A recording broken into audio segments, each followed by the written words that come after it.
হাকিমুন নফস, আমাদের এই লক্ষ্মীপুরের এই গর্বিত সন্তান মাওলানা মুস্তাকুন নবী হাফিজাউল্লাহ, তিনি বলেছেন একজন রুগী যখন ডেলিভারি কেস নিয়ে হাসপাতালে যায়, তখন ডাক্তার দেখে যদি বুঝতে পারে এই মহিলার সিজার করানো লাগবে না, কিন্তু সে যদি টাকার লোভে এই মহিলাকে সিজার করায় এবং যদি বলে সিজার না করলে বাচ্চা বাঁচানো যাবে না, মাও মরবে বাচ্চাও মরবে, সিজার করাই লাগবে, এটা যদি সে অন্যায়ভাবে করে কিয়ামতের ময়দানে আল্লাহর কাছে সে ডাক্তারকে জবাবদিহি করাই লাগবে। কারণ সিজার তো তার দরকার ছিল না, আপনি কেন কেন শুধু শুধু সিজার করলেন? তাহলে বুঝছেন হিসাবটা কেমন হবে।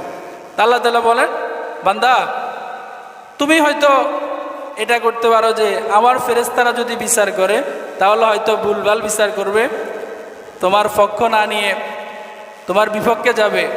তো আমি তোমাকে বলতেছি